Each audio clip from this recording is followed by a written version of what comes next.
All right, so the video got too big. I decided to break it up into part one and part two. And in part one, we really started out the process talking about, as I created these hangers for air tools and, vice grips, etc., that it was the slot dimensions that I was having a problem with. And it was mostly due to bevel angle. And so in the first part, I'm looking at can I find a relationship between bevel angle and cut height such that my dimensional accuracy then improved and I wouldn't have to fart around with, once it was cut out, taking a file or a grinder to get back to the dimensional accuracy I wanted. So in the first part, I showed you all the process of getting to those, looking at the different cut heights versus bevel angle, etc., and how I measured those things. And in this video now, I'm going to walk you through. I'm going to start out talking about, the root cause of bevel, which maybe you already know. I'm going to talk about this nozzle clearance diameter, which is, I think, might be unique to Fusion 360, and seeing if it could help me improve anything. And then I'm going to give you a bottom line conclusion before I actually get into the test data that wound up making those conclusions in my mind. So in the first part of this, very quickly, you'll get to the conclusions. And if that's good enough for you, great. If you're hardcore and want to stick through the rest of it and really look at what the data says, then, you'll wind up having to watch the whole video. All right, so let's jump right in. Okay, folks, I've had time to look at the data, and I'm going to share with you some conclusions.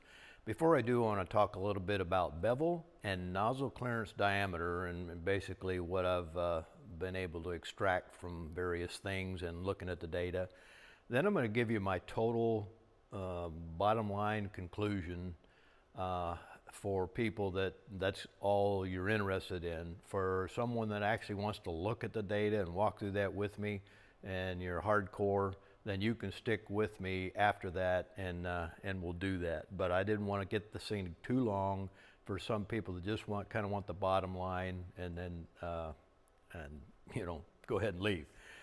So the first thing I want to talk about is bevel in particular. And I've messed around looking at various websites and what other people have said, and there's some things that I think perhaps you already know.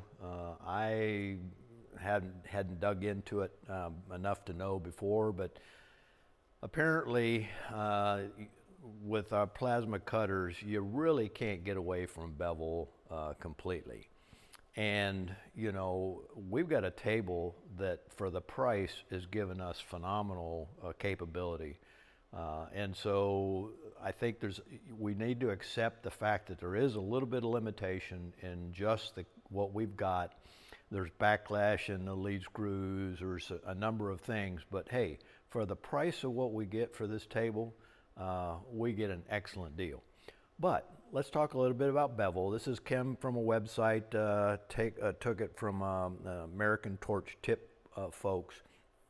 And because of the process in the plasma cutters, your nozzle and your swirl ring and those sort of things, creating this swirl, creating this circular vortex to try and maintain that plasma jet as best you can into sort of a cylinder, but it can't do that. But because of that vortex, there's going to be a good side of the cut and what they call a bad side of the cut.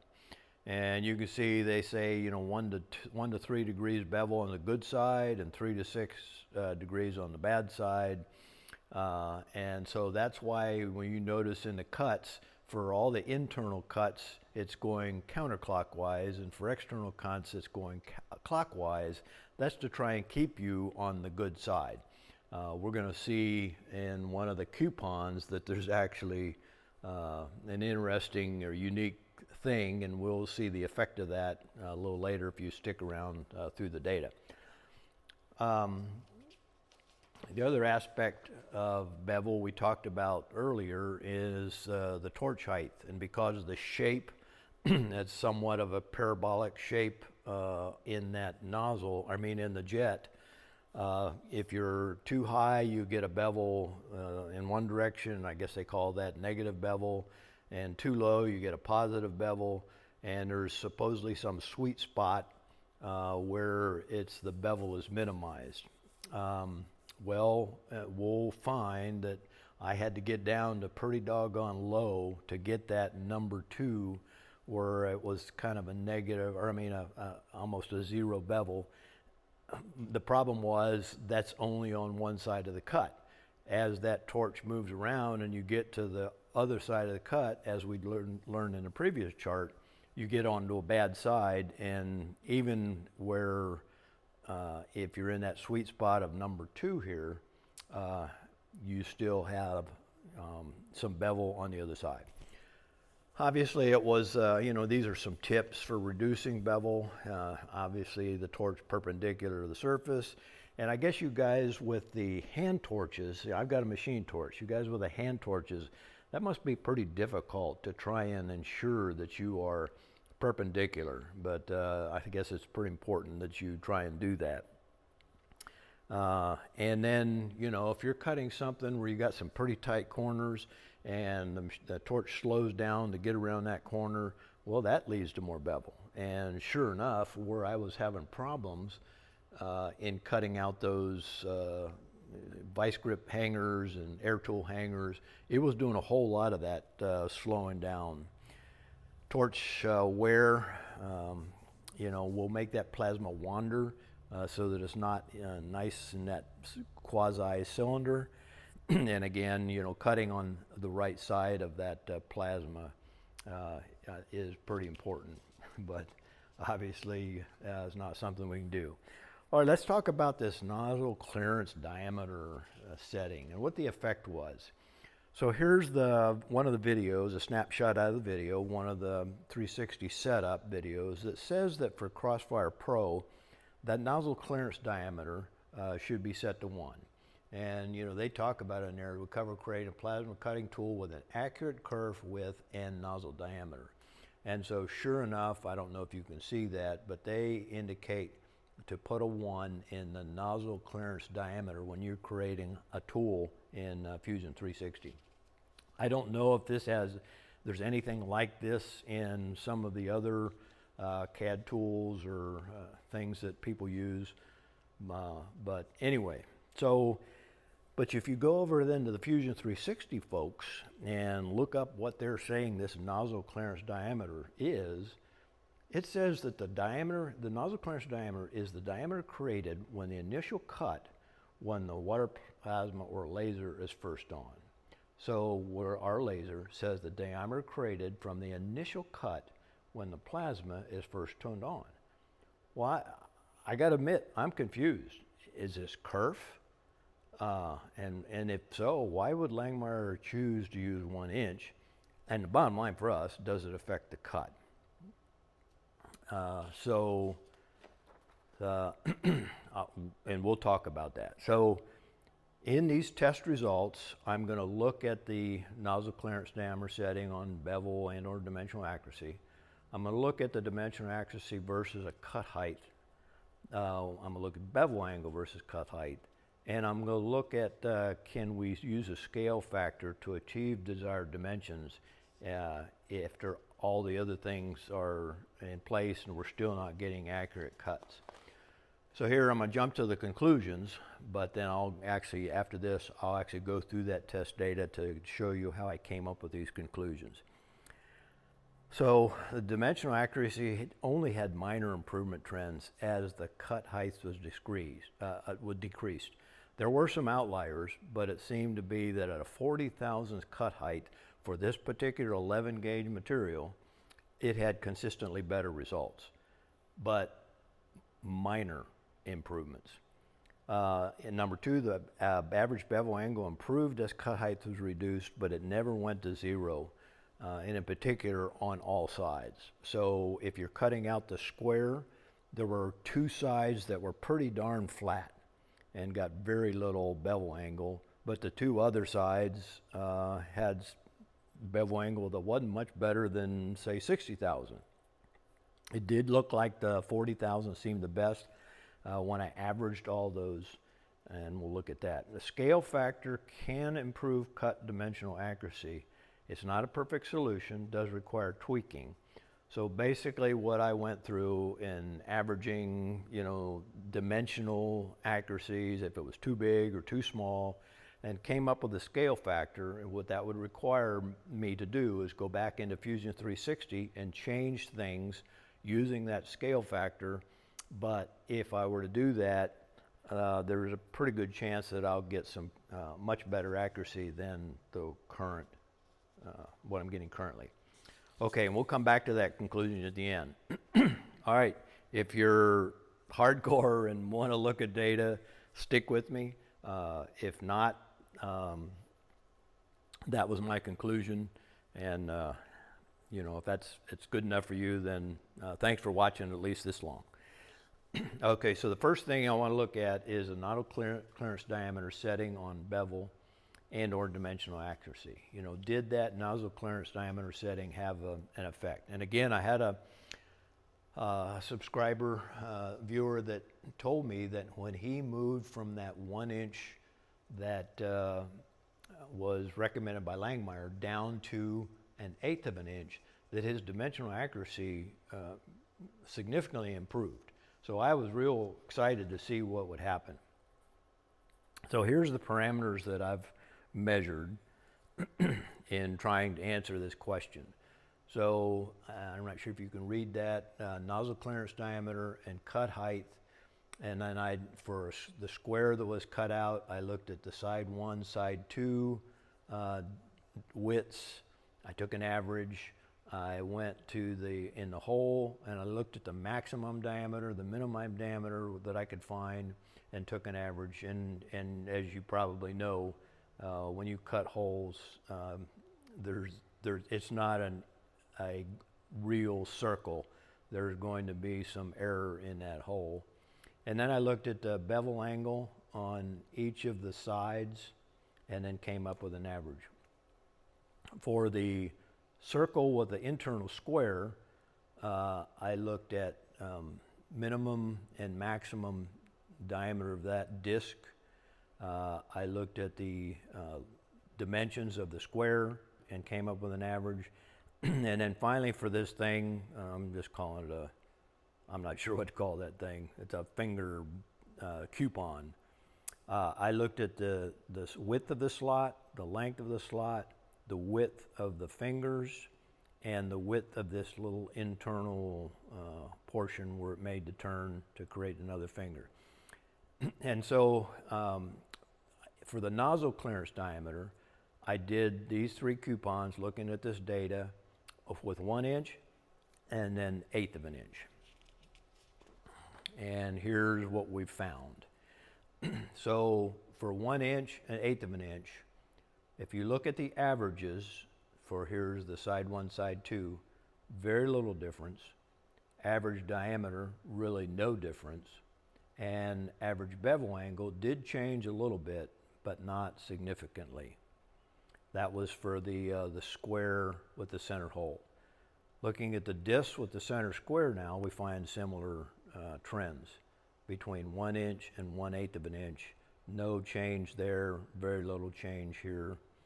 And again, finally for the 6-finger coupon, I guess is what I called it, with an internal slot, very, if any difference, it was minimal.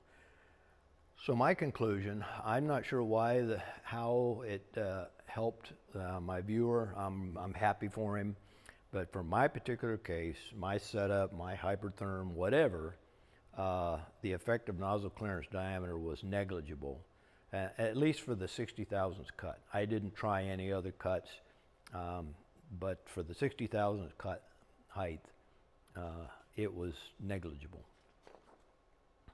All right, let's now move on to the dimensional accuracy versus cut height and bevel angle versus cut height. And let's first look at the coupon that was the square with the center hole. And if you're into numbers, you can peruse that, but I'm a little more of a visual, so I like to see charts. And so here's what the data says. So looking over here, this is the diameter. Now, when I drew this up, I wanted this thing to come out at exactly 2-inch diameter. But you can see, it varies from, 2.015, 15 thousandths greater than 2-inch, to here's the worst case, about 40 thousandths greater than 2-inch. Not much. I mean, again, I'm not sure I would consider this plasma cutter as being a super accurate. I think we'd wind up paying 10 times what we paid for the table in order to achieve, even much better accuracies. But the average here is the yellow line, where side 1 and side 2 are the solid lines, but the dashed line is the average. And you can see here at 60, it's where it is. It goes up at 50. For some reason, I saw that as a trend when I went from 60 to 50. Oftentimes the accuracy was made worse, but then it seemed to settle out down here, and so at about 40 thousandths, we got about as best as we're going to get. All right, let's look at the hole that's in the center of that square and see what we find. And again, now in this particular case, that hole, we wanted a 1-inch diameter. So here's where we wanted to be. And the maximum and the minimum were both below that value. And so here again, we took the average. And you can see when you get down here to 20 thousandths, you're pretty darn close. And it got better from closer between max and min. But here again, the closest between the maximum and min seemed to be about 40 thousandths. That's one that started me thinking that 40 thousandths was where to look. All right, the bevel angle. This is what I think a lot of us were interested in seeing. And again, this is side 1, side 2, 3, and 4 angle. And so here at 60 thousandths, our bevel angle went from, maybe as worse something like 11 something, and then, got as good as about, 4 degrees. But they seem to trend. I mean, the trend was that the bevel angle went down as you got closer in cut height. So the trend is in a direction getting better bevel angle. Never got to 0 when I took the average. Again, as I mentioned, on the best place down here at 20, 2 of the sides were basically 0, and the actual cut, when you looked at the edge, had a little bit of a I always get these wrong, concave, convex, and so down here I actually achieved that on 2 sides, but the other 2 sides had angles, bevel angles that weren't much better than back here at 40. And so you see a lot of these kind of collapse at 40 again. That's where I kind of keyed in on, hey, 40 seems to be a pretty good area to get. Maybe it's still a bevel angle of 7, but it's consistent on all sides. And so that's where I looked at that. All right, let's move along to the next one, which is the circle with a square in the middle. Again, you might want, if you're a numbers guy, you can pause that, kind of look it over. And now let's look at it graphically. So here now is looking at the outer diameter, of which we were trying to get here to 2. And so the minimum disc size, again here at 40 came pretty close. Where the maximum disc size was here, maybe 17, 18 thousandths above that 2. So again, interestingly enough, the dimensional accuracy of the disc got worse as it got closer or farther away. So again, here at 40 seemed to be somewhat of a sweet spot. As far as the square in the center, here's side 1, side 2. You can see a bit of scatter, but then collapsing to being about the same, although small. Again, we were trying to get 1 inch. So we're under 1 inch, but we're pretty consistent on both directions, side 1 and side 2. That the dash line is that average between those two. All right, now let's get to the very unique one, the 6-fingered thing. And what's unique about it is, if you remember earlier when we talked about bevel, there's a good side and there's a bad side. And you know, that's why if you're cutting externally, you want to move in a clockwise direction. Well, this has a unique feature in that you can't do that. So let's say we start here and we're moving in a clockwise direction, and the cut is on the right-hand side. Well, when you get around to here, you're now moving in a counterclockwise direction. So you're moving in a clockwise direction here, but every time you make this turn, you're on a counterclockwise direction. So this is like having an internal and an external cut in one coupon.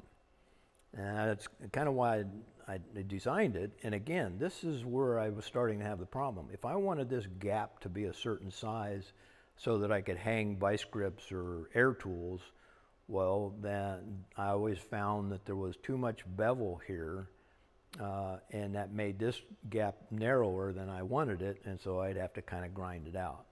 And if I made this thin enough so that I had plenty of clearance, well then it sometimes became too much, where the vice grip almost fell out.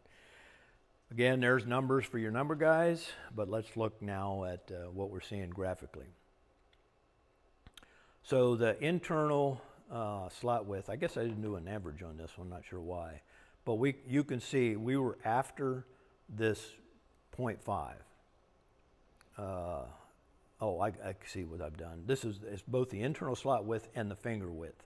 So the internal slot width of that, let's go back, I'll show you. The width of this internal slot and the width of these fingers were both supposed to be 0.5.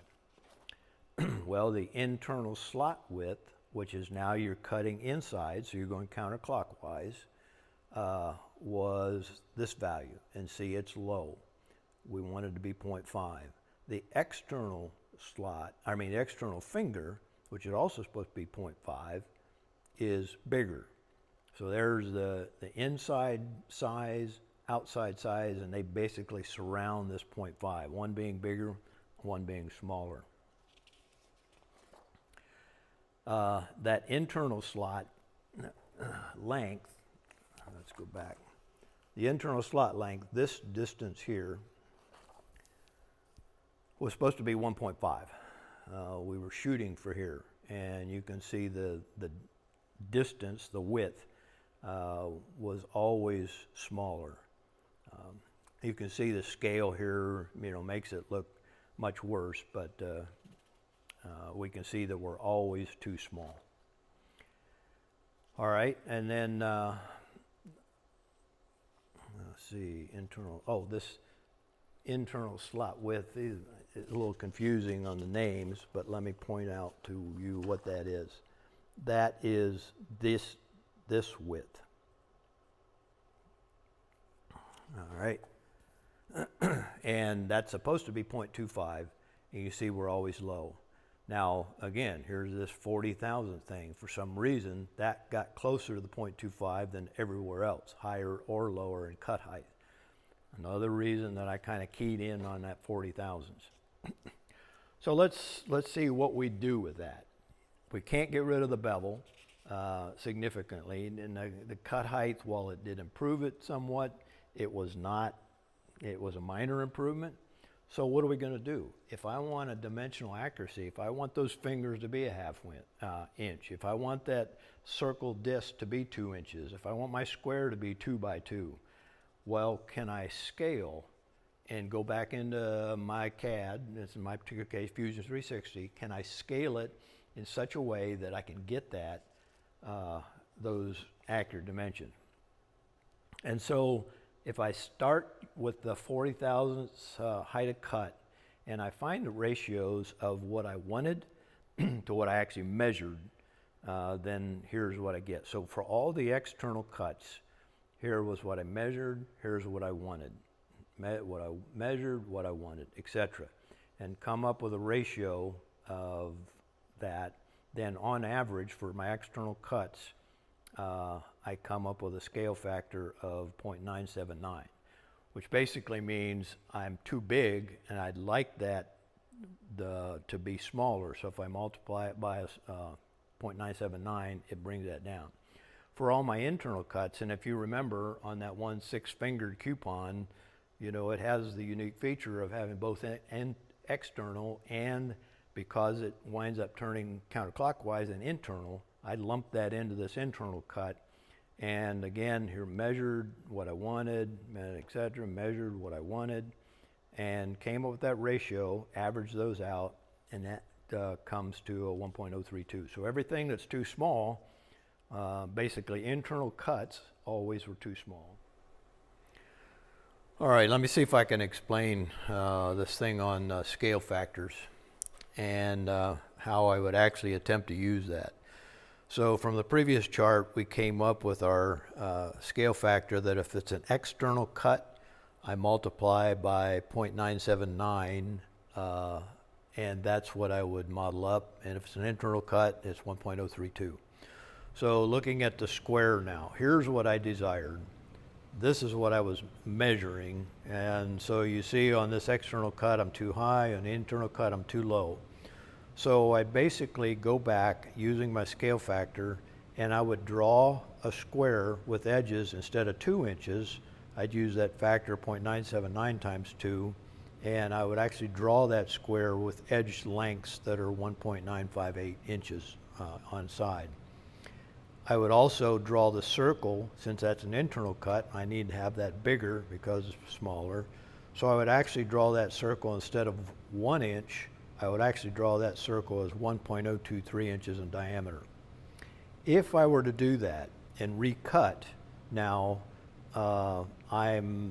if this all worked out, then I would wind up with an outside edge that was actually 1.98 and a inner hole that was 1.006, only 4 thousandths larger than what I intended. Now, that's because my scale factor was, again, based on all the sides, etc. So this average, this 0.975, came from the max and min. So that's why it never comes up to be the exact value, because the scale factor itself has some differences.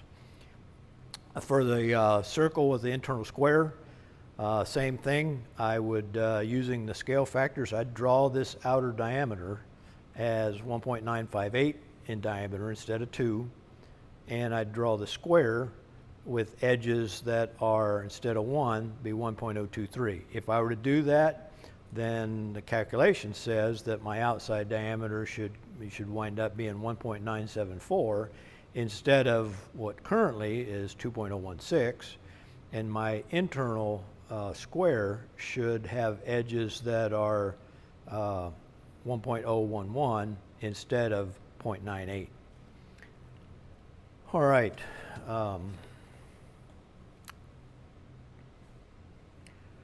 Let's look at now this. This one's going to be a little bit more challenging. So if I take all of my 0.5 dimensions and multiply them by the factor, then I would model them up as 0.4895s. If I took all my 0.25 dimensions and modeled them up using the scale factor, then I'd actually model them as 0.258. And I actually don't have the, so these are external, which is right now I'm all measured as being too big. Internals were all measured as being too small. I didn't calculate this radius was inside, but it would actually be, since it's too small, you would actually then use the 1.032. So you'd go back into CAD, and all of these radiuses you would have to model up at the 0.4895. All of these radiuses here, you'd have to model them up as 0.258s. And theoretically, then, when you cut this thing out, you'd get closer to the desired values of this being closer to 0.5, this dimension being closer to 0.25, because you've used those scale factors to try and handle the error.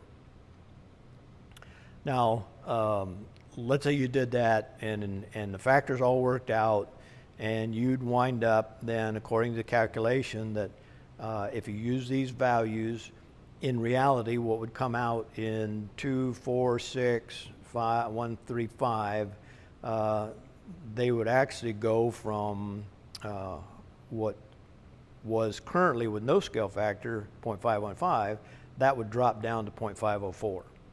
Still not 0.5, which you're after, but it's a whole lot closer. And then the 9, 10, 11, and 12s, if you use that scale factor, it would go from 0.23, which is currently measured, to 0.239. You say, well, that's not much difference. Yeah, well, let's see what would actually happen in the end. All this outside measure was supposed to be 2. It was actually measured at 12 thousandths greater than 2. So if you made these corrections and you cut them all out and you summed up now what these would be, 0.504, 0.504, 0.504, 0.239, 0.239, if you sum those up, then this outside measurement theoretically should be pretty darn close now to 2. The question is this outside diameter what you're after? Well, in my particular case, if you recall, my slots for my vice grips and my air tools were not wide enough. Well, they had to be 0.25. Well, in this particular case, they only wound up being, 0.3239. Still not big enough. So this is why in the conclusions I say, you're going to have to tweak. You have to determine what's more important. Is this dimension more important than the overall dimension?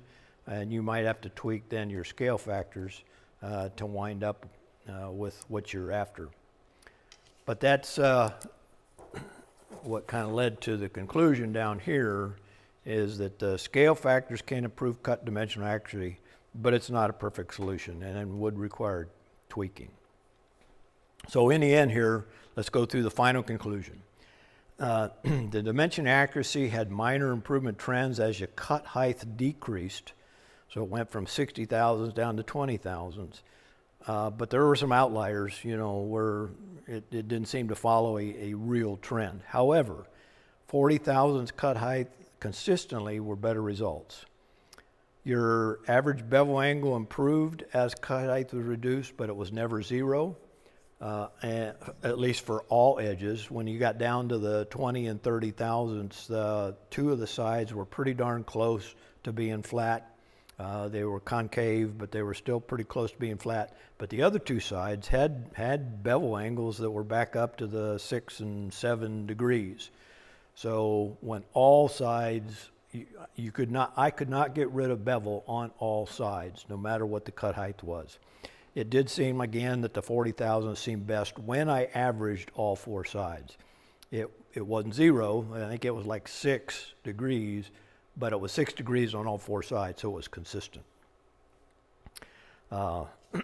So that's kind of the conclusions, and I want to reiterate that, for the price that we pay for our tables, I think we're getting some pretty darn good accuracy, etc.